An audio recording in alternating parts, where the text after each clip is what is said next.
So today we're gonna be making s'mores. This is my first time making this kind of video, so bear with me. Okay, let's just do this. I'm a little serious right now because I don't know why. Okay, so the first thing, I have like all my recipes like written in the metric system because I don't know, it's just so much easier for me, but maybe you'll find this easier for you too. So basically, it's gonna be 4 sticks of butter, which is gonna be 454 grams. Close enough. And then you want to tear it because you want to make sure you're not adding extra stuff into it. So we're gonna put some sugar, and written I have 488 grams. So we'll just wait until we get there.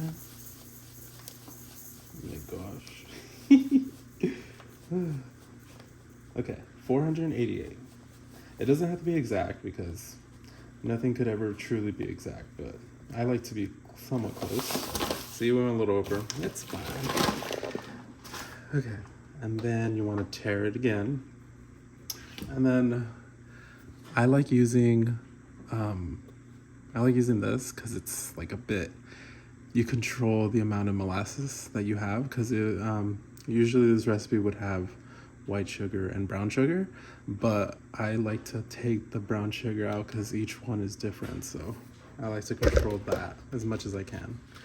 So the recipe says 32 ounces, and it's a little finicky, so you're gonna wanna pour gently because there's also this little drip right here that'll try and go a little over, but that's fine. And then the next thing that I like to do, since I'm not a fan of like putting so much weight into here, but since the molasses isn't that easy to take out of like a container, I like to just pour it directly in here. So then what I do is I weigh in a smaller one so that it's much easier to get like a more accurate reading. Alrighty. And then the next one is gonna be cornstarch. And so it's gonna say about 8 grams. So just put it until it is 8 grams. And if you go over, you could take some out. Like how I just did. And it doesn't have to be exact, but close enough. Then you pour it directly in. And then the next one is going to be baking powder, which is 6 grams.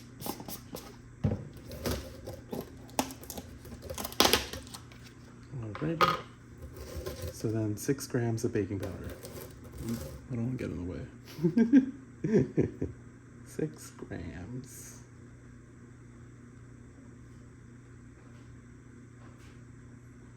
Alright. 6 grams. And then you're going to pour this into the mixing bowl. And then baking soda is going to be next, which is going to be 6 grams as well. Alrighty.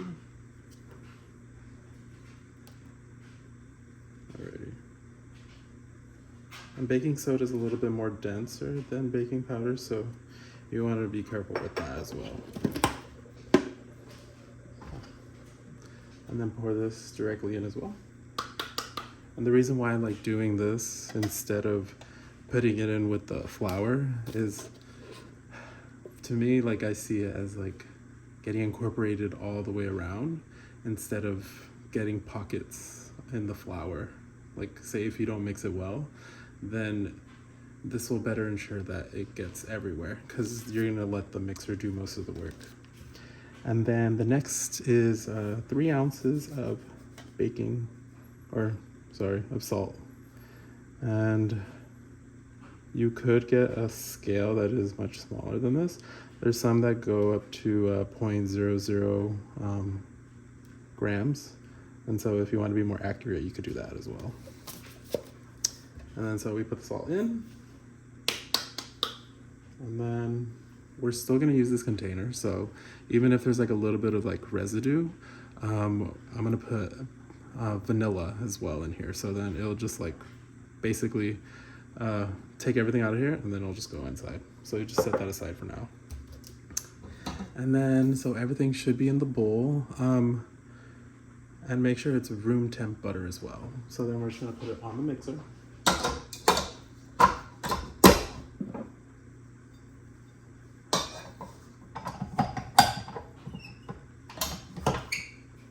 And then you're gonna wanna start low. And usually, I don't know, I usually go like at 4 or 5 speed on a KitchenAid, but depending what your mixer is, just do whatever like feels right. And you would want to go for, some say like 5 minutes or 10 minutes, but I just say do it until it's like fluffy. And the way you could tell if it's fluffy is if it's super pale. And I'll show you how it turns out a bit.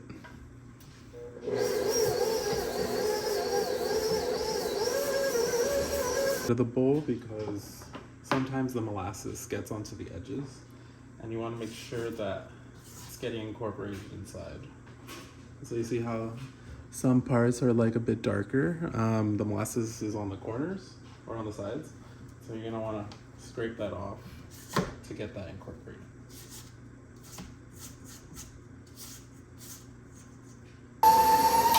And then you're gonna want to mix it for 5 to 10 minutes or whatever on. But make sure you always scrape the side, because on the top it gets pushed up and then it doesn't get incorporated.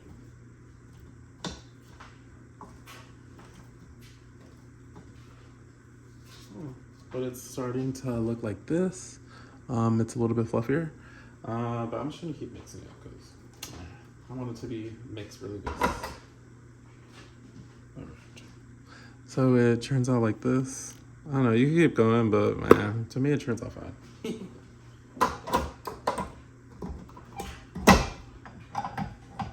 And so whenever you're mixing anything, you always want to make sure you have room temp things. So I'm gonna drain this water.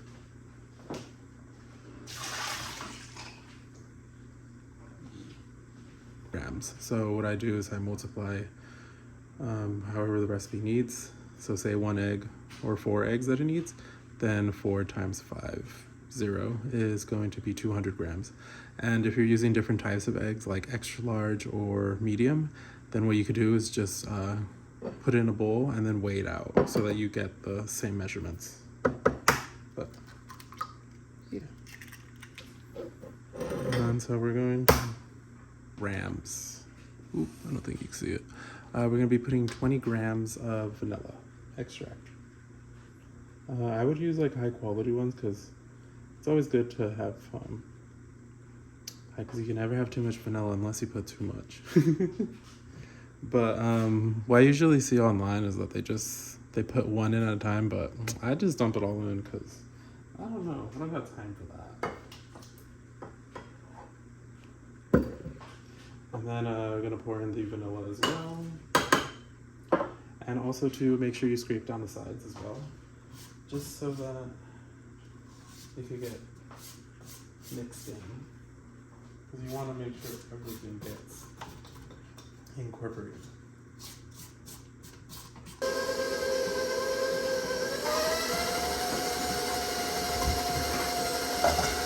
It turns out a little bit more fluffier with the eggs inside of it. And so next step is going to be adding the dry ingredients, or weighing them out basically, and then incorporate them. Use the bleached one, whichever one works for you. So 600 grams.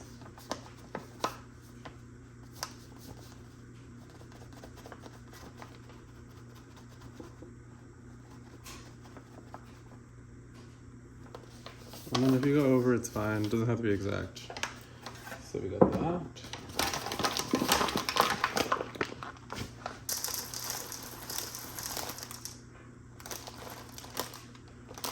$560 grams. And set that aside. And then the next one is going to be gingerbread, or 1 packet. These are really light, so I would just do quite a bit.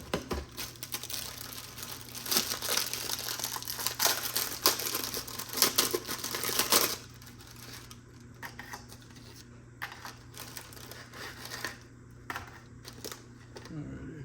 And then it's 205, so it's not that big of a deal. But you just want to get as close as you can.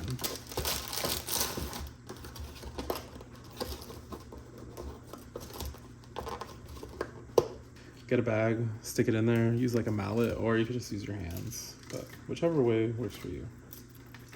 But I'm just gonna do this.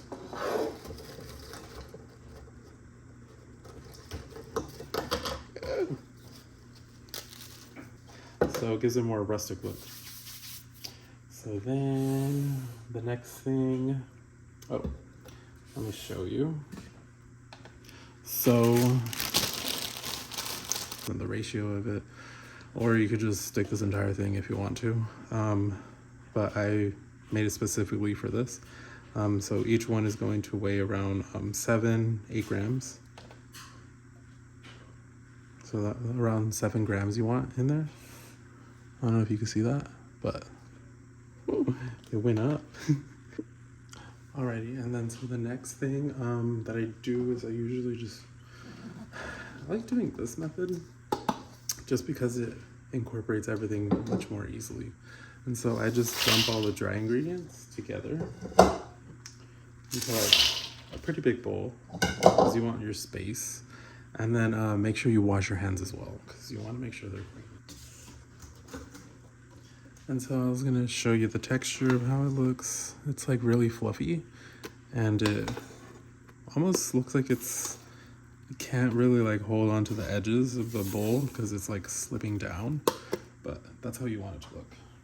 And next is basically you just want to coat everything just so that everything's evenly dispersed because you don't want to over mix this. Because then you don't want gluten forming, so that's one of the reasons why I like doing this. And you could also do bigger batches, because say if you were to do this recipe, you want to double the amount of butter or whatever, then you could double it in here and then mix it over here so that you're not having to do multiple batches. Instead, you could do 2 batches in 1 batch of time, basically. And so now I'm just gonna dump all this.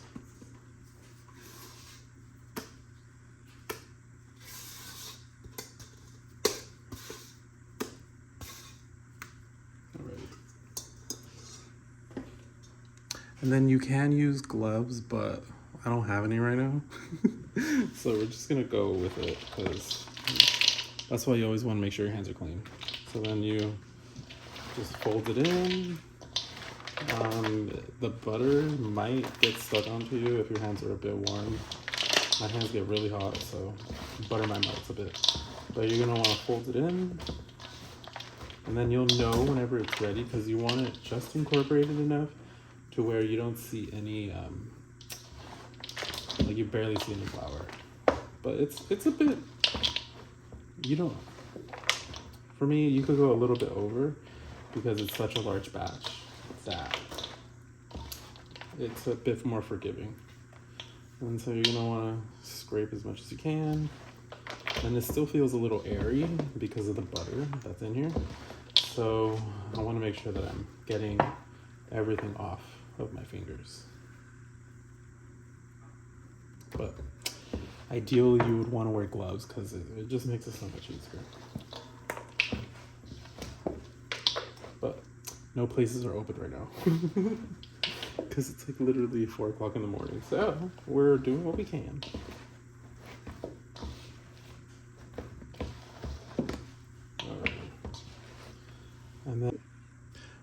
And then next after that, once it's all mixed, you're going to want to put it into a bowl or in a container to refrigerate it so that it's easier to handle whenever you're going to be rolling them. And then once you have your big old mountain of cookie dough, it's pretty big, but you're going to want a bigger bowl.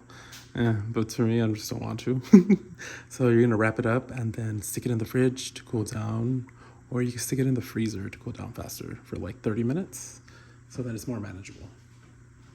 So I'm gonna do 95 grams, and if you go over, it's fine. It's not the end of the world. You have this dough. It works better with gloves because it's a bit cleaner. So you're gonna get your marshmallow and then make a little pocket, wrap it around, and then enclose it because you want to make sure that there's no exposed marshmallow. Because what will happen is if it is exposed, then it'll start leaking out and it'll just make your cookies not look even, because then one side will be like super like exploded, and then you just want them to look symmetrical. And so once you have them like this, because you don't want to work with it too much because it becomes warmed up. So then once you get it like this, then you're gonna freeze this at least overnight so that it'll keep its shape much better and it'll be a much thicker cookie. And then I'll show you. Okay. And so now you're gonna wanna get a clean baking sheet and parchment paper. And I previously had these ones made this week. These ones are using like mini chocolate chips, but it's the same concept. So you have the cookie dough on the outside and then the marshmallow on the inside. And I like to bake them from frozen because you get a much thicker cookie instead of like a thinner cookie, but you could do whatever preference that you like. So I usually space them out quite a bit because I don't want them touching, but you could test that out as well too if you want to see how it behaves in your oven. But they usually range within like 4 inches to 4.5 inches. And then if you're using a conventional oven, which is just like your basic oven at home, it doesn't have a fan. So you're gonna want to have the temp at 350 degrees Fahrenheit. But if you're using a convection oven, which uses fans, you're gonna wanna set that to 325 because the fans will, it'll basically burn the cookies if it's 350 because it would be considered 375 if you were to bake it in a conventional oven. So we're gonna do a 350 in a conventional oven for about 17 minutes. I tried testing it for 20 minutes and it came out a little darker on the top. So I don't know, it just depends what you like. So I'm gonna stick it in there for 17 minutes. The cookie comes out. I like how the inside, it keeps the marshmallow. And so once you open it up, you're able to see on the inside. And once it cools down a bit more, it'll actually like be more solid. Because if you pick them up right now, they're just gonna fall apart. But if you like them gooey, then just eat it like this. The recipe linked down below. It's gonna be like a PDF file because I handwrite all of the recipes because it makes it simpler for me, and I don't know, it just makes much more sense for me. So everything will be written in there, and then you can follow along with the video if you need further clear instructions, like more visuals if you need that. But I also have it written in the description, like what temps and all that inside of the recipe thing. And so thank you for watching.